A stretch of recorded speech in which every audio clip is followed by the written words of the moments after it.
नमस्कार, मैं Jitendra Rathore, lecturer in political science, Arohi model senior secondary school, Ramgarh Pandwa, Kalayat. बच्चों, काफ़ी पेरेंट्स और बच्चों के डिमांड थी कि छोटी क्लासेस के लिए भी वीडियो तैयार की जाए, जिस प्रकार से बड़ी क्लासेस के लिए हमारी ऑनलाइन क्लासेस चल रही हैं। तो उन्हीं के अनुरोध पर ये पहली वीडियो मैं जारी कर रहा हूँ। आशा है जो बच्चों को समझ आएगी और बच्चे ध्यानपूर्वक इस वीडियो को देखेंगे। तो 6th क्लास के अंदर जैसा कि एसएस का सिविक्स पार्ट है, उसमें पहले 2 चैप्टर आपने किए हैं, diversity, understanding of diversity, and second chapter था आपका डाइवर्सिटीज एंड डिफरेंसेस। अब थर्ड चैप्टर आपका जो है वो है व्हाट इज गवर्नमेंट, सरकार क्या है। और बड़ा ही इम्पोर्टेंट चैप्टर है क्योंकि आपकी देखिए बच्चों, अभी तक आपने एसएस को ईवीएस के तौर पर पढ़ा है और अभी आपके सामने एसएस जो है वो सोशल स्टडी के नाम से ये विषय आया है। और इस विषय के अंतर्गत मैं आपको बता दूं कि इस विषय में 8th क्लास तक आप जो है 3 पार्ट पढ़ेंगे, जिसके अंदर एक हिस्ट्री है, सेकंड पार्ट आपका ज्योग्राफी है और थर्ड है सिविक्स यानी कि नागरिक शास्त्र। सिविक्स का पार्ट का ये थर्ड लेसन है आपका, व्हाट इज गवर्नमेंट। तो लेट्स स्टार्ट, हम शुरू करते हैं और जानते हैं कि सरकार क्या है। आपके एग्जाम के पॉइंट ऑफ व्यू से भी और आपकी नॉलेज के पॉइंट ऑफ व्यू से भी आपके लिए समझना बहुत जरूरी है कि सरकार क्या है। तो चलिए बच्चों, हम स्टार्ट करते हैं 6th क्लास का जो सोशल साइंस है, उसका सिविक्स के अंतर्गत चैप्टर 3 व्हाट इज गवर्नमेंट, सरकार क्या है। और इंडियन पॉलिटिक्स सिस्टम को अगर आप समझना चाहते हैं तो उसके लिए सबसे पहले आपको ये समझना होगा कि सरकार क्या होती है, कैसी चलती है, सरकार के लेवल कौन कौन से होते हैं, किस किस लेवल पे सरकार काम करती है, उसके बारे में हम जो है वो जानने का प्रयास करेंगे। तो सबसे पहले हम देखते हैं कि व्हाट इज़ गवर्नमेंट, सरकार क्या है। A government is the system of or group of people governing an organised community of an state.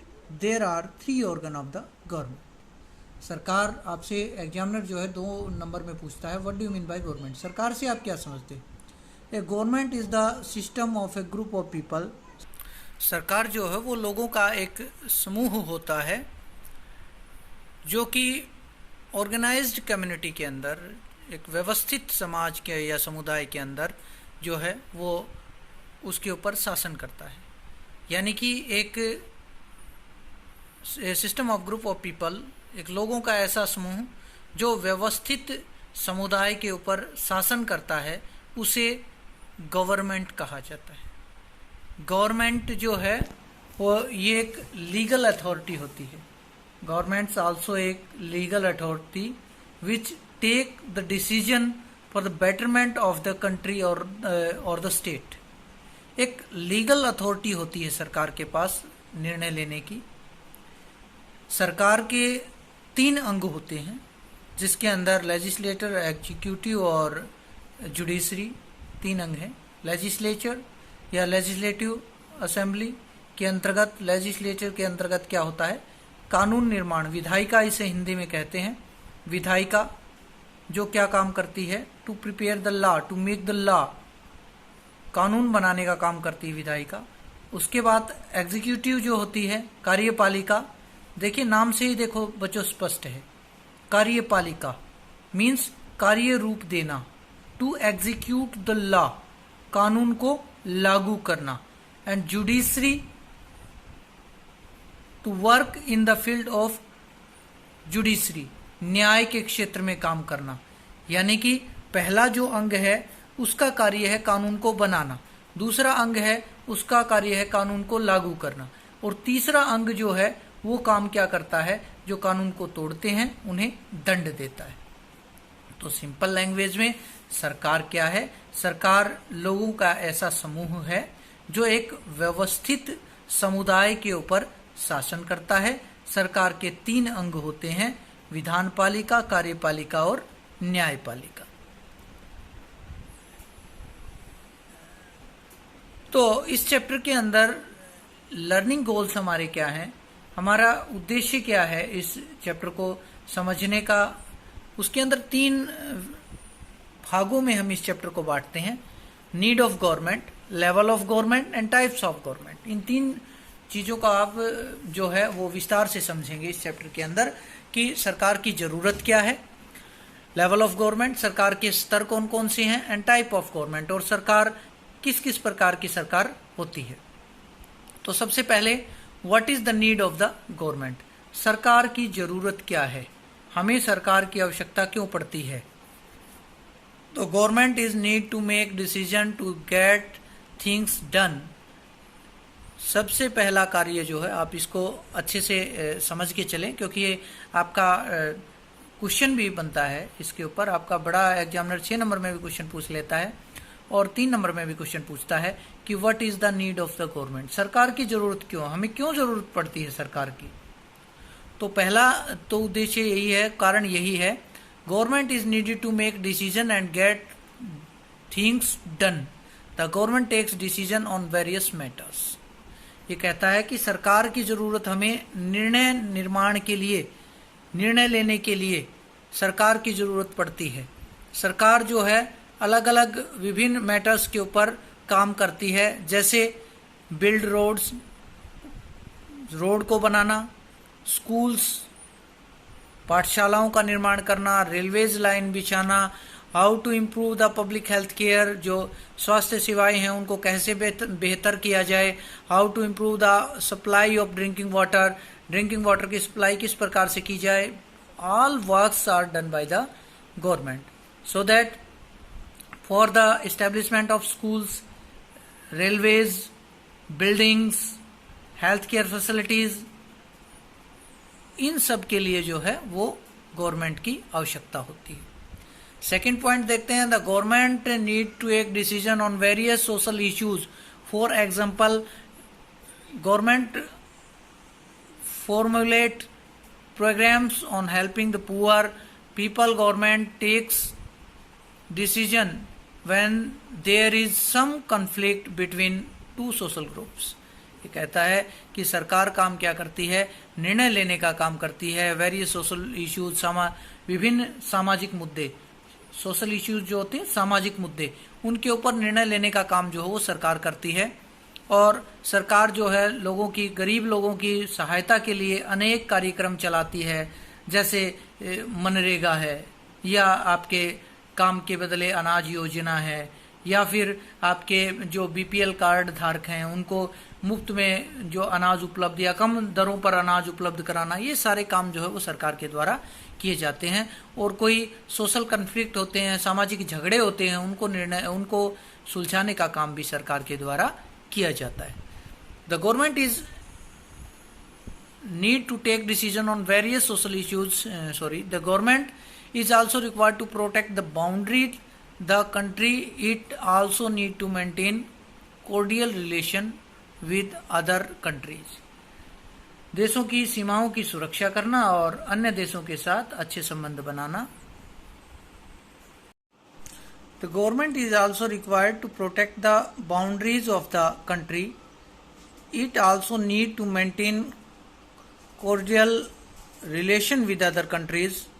सरकार जो है वो हमारी जो सुरक्षात्मक कार्य करती है, जो हमारी बॉर्डर्स हैं, जैसे हमारे सैनिक हैं वो हमारी जो सीमाएं हैं उनकी सुरक्षा करते हैं। इसके अलावा दूसरे देशों के साथ अच्छे संबंध स्थापित करने का प्रयास सरकार करती है।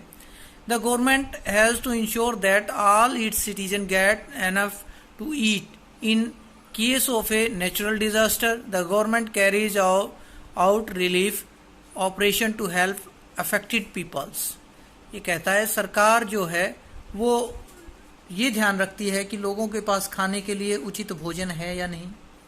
किसी प्रकार की नेचुरल डिजास्टर है, कोई नेचुरल डिजास्टर होता है, प्राकृतिक आपदा जैसे भूकंप, बाढ़ का आना, सुनामी, यानी कि प्राकृतिक आपदाएं वो आपदाएं होती हैं जिनके ऊपर मनुष्य का बस नहीं चलता और प्रकृति के अधीन ये आपदाएं आती हैं, ये डिजास्टर्स आते हैं। उदाहरण के लिए फिलहाल जो है एक ग्लोबल एपिडेमिक चल रहा है कोरोना वायरस, और कोरोना के कारण जो होने वाले डिजीज हैं कोविड-19 के अंतर्गत, तो इस दौरान सरकार जो है वो लोगों का पूरे तरीके से ध्यान रख रही है। और इस दौरान सरकार लोगों की सहायता कर रही है, लोगों के लिए free of cost medicine facilities available करा रही है। जो लोग किसी कारण से फंसे हुए हैं या जिनको आइसोलेट किया गया है या फिर जिनको लॉकडाउन किया गया है, जिनको घर के अंदर ही रहने के लिए उनको निर्देश दिए गए हैं, ऐसे लोगों को खाने पीने की व्यवस्था भी सरकार देख रही है। तो ये सारे कार्य सरकार करती है। The government also need to maintain the rules regulations so that everyone can live in harmony. ये कहता है इसके लिए सरकार को, जो सरकार इस प्रकार के कार्य करती है वो जनता की सेवा के कार्य करती है, जनता के लिए विद्यालय खोलने का या हेल्थ केयर फैसिलिटीज़ है या फिर आपके डिजास्टर मैनेजमेंट का काम करती है। इन सब के लिए सरकार को क्या करना पड़ता है, government can need some rules and regulations according to which rules and regulations government country can go on. सरकार को इस दौरान कुछ नियमों और कानूनों की आवश्यकता पड़ती है जिनके आधार पर देश का शासन चलता है। अब हम बात करते हैं लेवल ऑफ गवर्नमेंट। तो there are different level of government, different levels of the governments are follows. सरकार के विभिन्न जो है वो स्तर हो सकते हैं। अगर हम इंडिया की बात करें, देयर आर सेंट्रल लेवल और नेशनल लेवल। पहला स्तर जो सबसे ऊपरी लेवल पर है, जो सेंट्रल लेवल पे है, जिसको सरकार का हम सबसे उच्च स्तर कहते हैं, उसे सेंट्रल लेवल कहा जाता है या केंद्रीय स्तर कहा जाता है या संघीय स्तर कहा जाता है। This is the top most level of government. ये सरकार का सब सर्वोच्च स्तर होता है। The central government look after topics of national interest. The prime minister is the head of the central government. The central government operates from the national capital new Delhi. ये कहता है भारत के अंदर जो हमारी सेंट्रल लेवल की गवर्नमेंट है, central level की गवर्नमेंट के अंदर हेड ऑफ द गवर्नमेंट जो है वो आपका प्राइम मिनिस्टर होता है। वर्तमान समय में माननीय प्रधानमंत्री Shri Narendra Modi ji is the head of the government on central level. केंद्र स्तर पर वो हमारे प्रधानमंत्री हैं और हमारे हेड ऑफ द गवर्नमेंट हैं। बच्चों ये ध्यान रखना, कई बार आपके 6th है 7th क्लास में भी ये क्वेश्चन पूछा जाता है, बड़ी क्लासेस तक भी ये क्वेश्चन जाता है कि आपसे एग्जामिनर क्वेश्चन पूछता है who is the head of the government and head of the state. राज्य का जो हेड है या प्रधान है वो कौन होता है, सरकार का प्रधान कौन होता है on central level. Central level पे state head of the state जो है वो प्रेसिडेंट होता है, राष्ट्रपति होते हैं भारत के अंदर, और हेड ऑफ द गवर्नमेंट जो है वो प्राइम मिनिस्टर होता है इंडिया के अंदर। अगर प्रांतीय स्तर प्रोविंशियल लेवल की अगर बात करें तो वहाँ पर आपके चीफ मिनिस्टर वो हेड ऑफ द गवर्नमेंट होते हैं और जो आपके गवर्नर राज्यपाल जो होते हैं वो हेड ऑफ द प्रोविंसीज होते हैं, प्रांतीय के जो है वो मुखिया होते हैं। सेकंड लेवल जो है वो आपका state level. Different states have their own level of government. The state government is headed by the chief minister of the state. The state government look after the state subjects. ये कहती है कि केंद्र स्तर के बाद एक उससे नीचे स्तर होता है आपका जिसे हम स्टेट गवर्नमेंट कहा जाता है कहते हैं। स्टेट गवर्नमेंट के अंदर जो है हेड ऑफ द गवर्नमेंट है वो हमारे मुख्यमंत्री होते हैं और इनका काम जो है वो स्टेट गवर्नमेंट के अंतर्गत आने वाले जो विषय हैं उनके ऊपर कानून बनाने का काम जो है आपका स्टेट गवर्नमेंट का होता है। फिर इसके नीचे का लेवल आता है district level. At the district level the governance is in the hands of the government officials who are known as civil servant. The government officials look after implementation of various programmes. District level पे आपके जो है वो civil servant हैं, उनके अधीन या district committees जो होती हैं उनके अधीन जो है वो आपकी शासन व्यवस्था होती है। फिर थर्ड लेवल आता है एट विलेज लेवल। पंचायत स्तर पर। At the village level the government is headed by the sarpanch. The government at the village level is called the gram panchayat. It looks after topic of the local interest. ये कहता है कि ग्रामीण स्तर पर जो गांव का सरपंच जो होता है उसे मुखिया कहा जाता है, और उसके द्वारा ग्राम सभा जो ग्राम पंचायत जो होती है, ग्राम पंचायत के अंदर जो है वो आपके जो सरपंच होते हैं वो मुखिया होते हैं, और उनके द्वारा जो है वो गांव की प्रशासनिक व्यवस्था चलाई जाती है। प्यारे बच्चों, आप ये ज़रूर जान लें कि हमारे यहाँ जो इंडियन सिस्टम है, जो इंडियन कॉन्स्टिट्यूशन है, इसके अंदर basically there are 2 levels of government. एक सेंट्रल गवर्नमेंट था, एक स्टेट गवर्नमेंट था।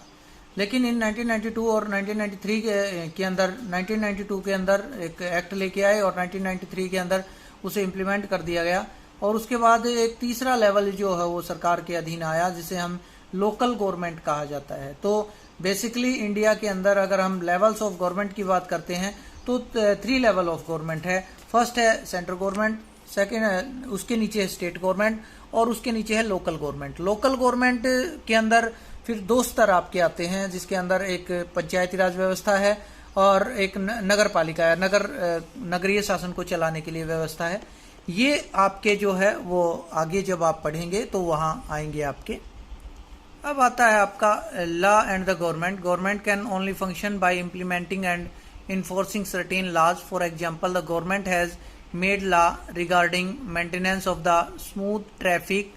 These laws help all roads user to use the road without getting disturbed by other road users. ये कहता है कि सरकार जो है वो कानून बनाती है, और ये कानून इसलिए बनाए जाते हैं ताकि सभी जो है वो व्यवस्थित रूप से जो कार्य कर सके। उदाहरण के लिए सरकार जो है वो रोड पे चलने वाले लोगों के लिए कानून बनाती है, और वो कानून इसलिए बनाए जाते हैं ताकि सभी जो रोड यूजर्स हैं वो प्रॉपरली रोड का यूज कर सके। If someone feels that the law of the land is not being obeyed in a particular situation, he can go to the court with his her grievance. The court need to hear the case and announce decision as per the law of the land. After the decision of the court, the government officials need to ensure that law is properly enforced.